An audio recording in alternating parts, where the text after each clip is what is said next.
Yo, my name is Vosk, you're on the Voskcoin YouTube channel, and we're going to break down today 7 of the most important things that have happened in cryptocurrency recently. By the end of this video, you will have learned something or you have just researched far too much.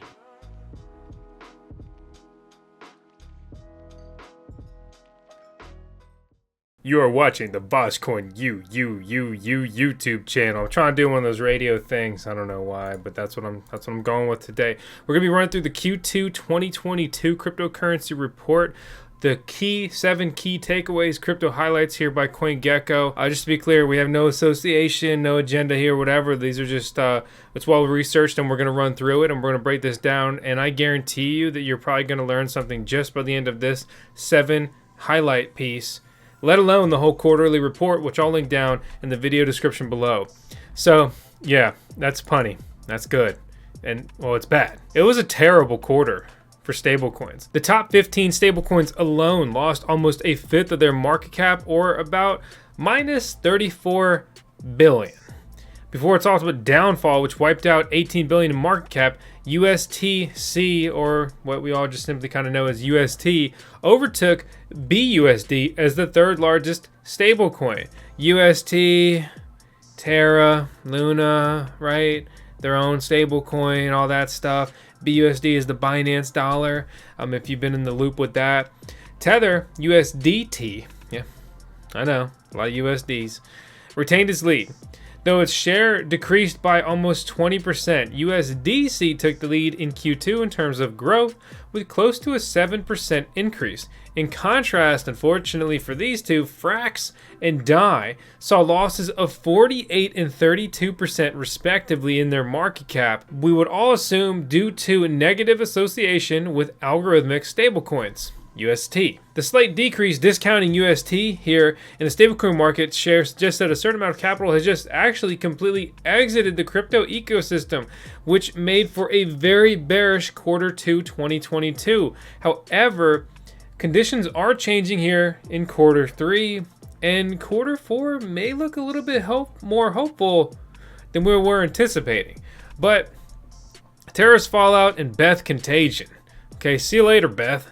The Terra's collapse here had users bridging their bETH back to mainnet, converting to ethereum via Curve.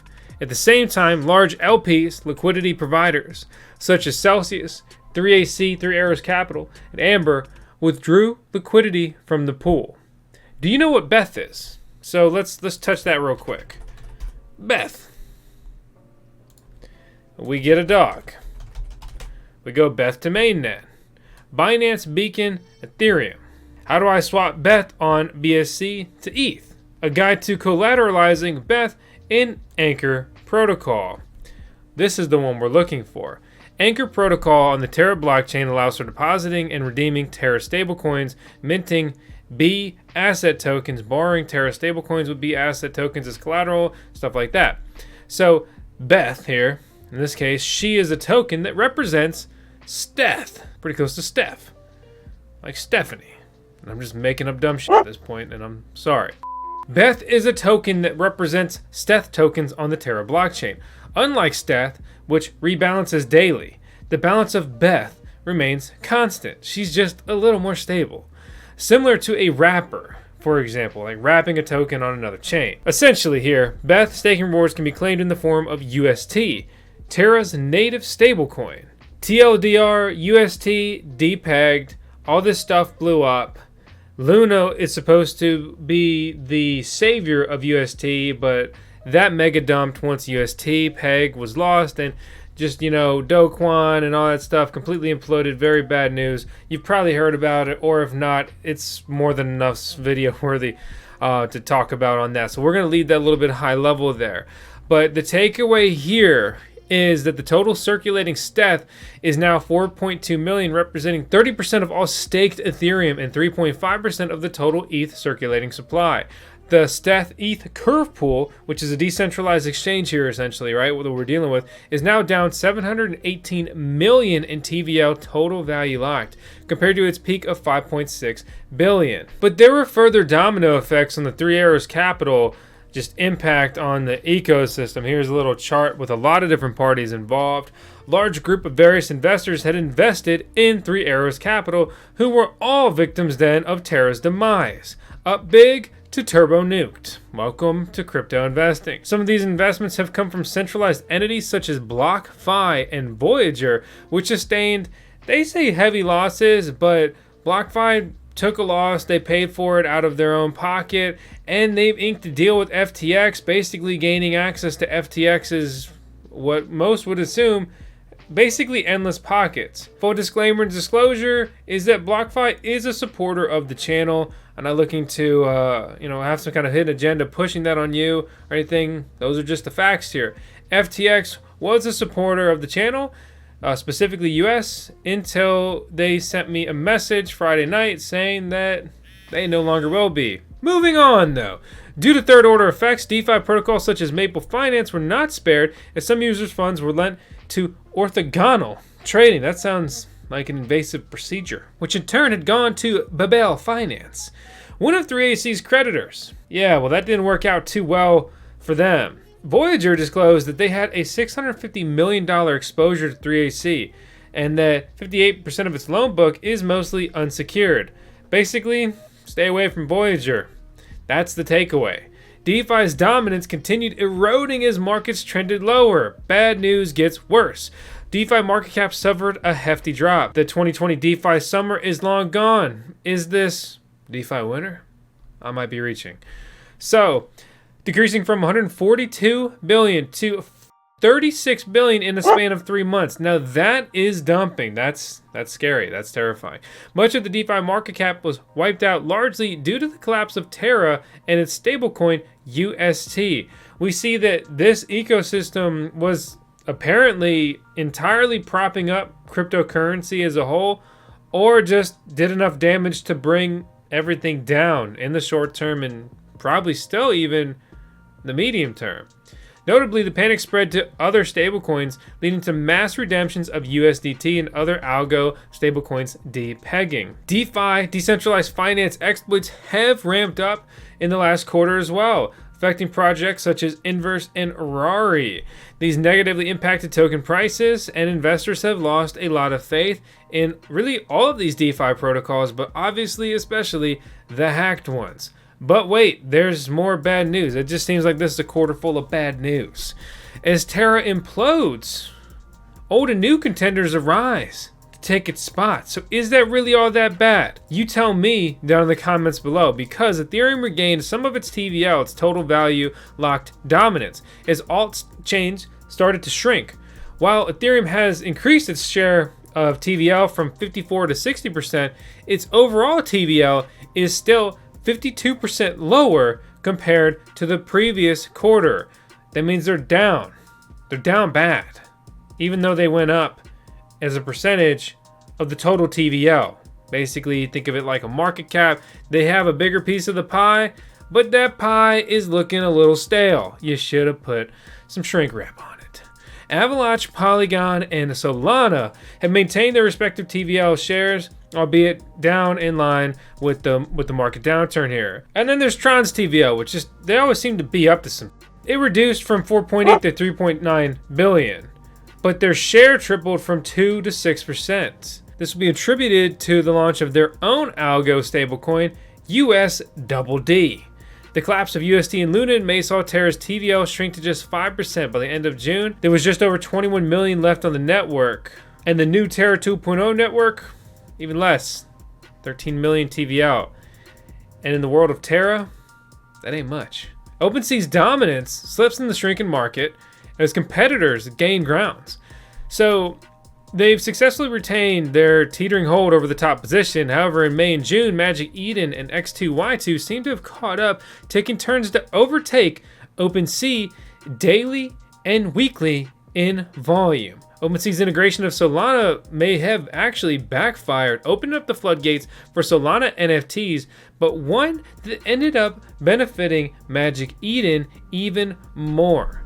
Magic Eden, a Solana native NFT marketplace, who claim to simply be the leading NFT marketplace on the Solana blockchain. Solana achieved pretty good adoption for NFTs in the previous basically NFT bull run, which was like a smaller crazy bull run inside of the general cryptocurrency Bitcoin bull run. The NFT market pie has shrunk, but Magic Eden was getting a bigger share of it by the end of last quarter, up to 32%. Similar to Looks Rare, in quarter one, X2Y2 rose rapidly as traders capitalized on its rebate and incentive program with wash trades. Without that, would have put its volume around Looks Rare's level. Monthly trading volume in the last quarter was averaging below 100 billion.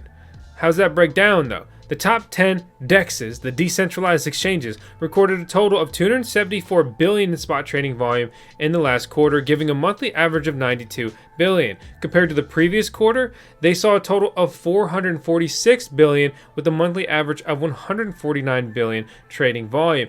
Also keep in mind that the first month of the last quarter was pretty decent. And it wasn't really until the last 2 months that things really started imploding. Looking at all the chains, Uniswap is still the dominant decentralized exchange with about a 60% market share. However, Curve recorded the largest quarterly growth, 383%, likely because of both the collapsed UST pool as well as the flight to stablecoins in the bearish market conditions. Noticeably, decentralized exchanges on Solana, Jupiter, Serum, and BNB, Dodo, PancakeSwap have either increased or maintained their relative market share, signifying real market activities on these chains outside of Ethereum. If you're looking to get started on any of these chains, check out our MetaMask guide for Ethereum or a MetaMask guide for the BNB Smart Chain, previously just called the Binance Smart Chain, or our Phantom guide on how to make money on the Solana blockchain. I highly encourage you to read through their full report. Again, I've linked it out down below, but for today's video, all I'm gonna do is just grab those top 7 points. And I'll wrap up with just a little bit of other news here for you, but the US antitrust watchdog sues to stop Facebook from monopolizing the metaverse. Facebook is really weird. Nobody really likes Facebook in the crypto sector here. No one was like, yeah, Meta! But it is interesting nonetheless, and Facebook has faced more backlash on trying to basically gain exposure and build, crypto, Web 3.0, and just blockchain projects more than any other entity in the world ever from numerous countries. But the FTC is enjoining Meta from acquiring a virtual reality fitness app. The antitrust authority argues that the Facebook parent firm is looking to monopolize the entire industry as part of its ultimate goal of owning the entire metaverse. And then, guess what? Meta's Metaverse division lost $2.8 billion last quarter. Yeah, they reported earnings of $29 billion and earnings per share 2.46, both below estimates. The firm's Metaverse division, Reality Labs, reported a loss of $2.8 billion. And this isn't really all that surprising, but Meta stock sinks because it stinks after following missed earnings. The stock was trading at around 155. Tech giant clocked a miss on its earnings, equating to about a 7% lower trading there. But not every stock is trading lower. Major Bitcoin miners are ticking up, and they're ticking up big time. They almost all saw their stocks go up. Marathon, Core Scientific, Riot, and Hive were among the most well-performing stocks. 22%, 18%, 15%, and 15% respectively. Double-digit gains. That's pretty interesting and exciting. Just like our resident Shiba Inu, Tails, who is also our CSO, our chief stock officer at the Voskcoin YouTube channel. Wherever she says we should buy stocks, we scoop them up, no questions asked, because Tails runs the show. I just work here, and she makes me say that.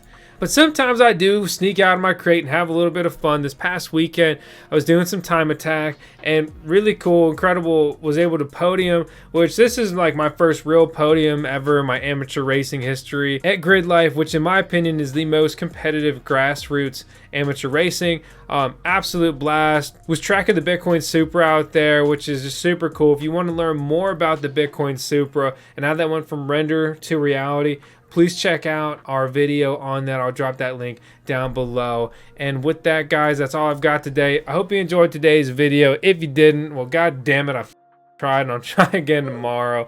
Thanks for watching, and have a good one. See you next time.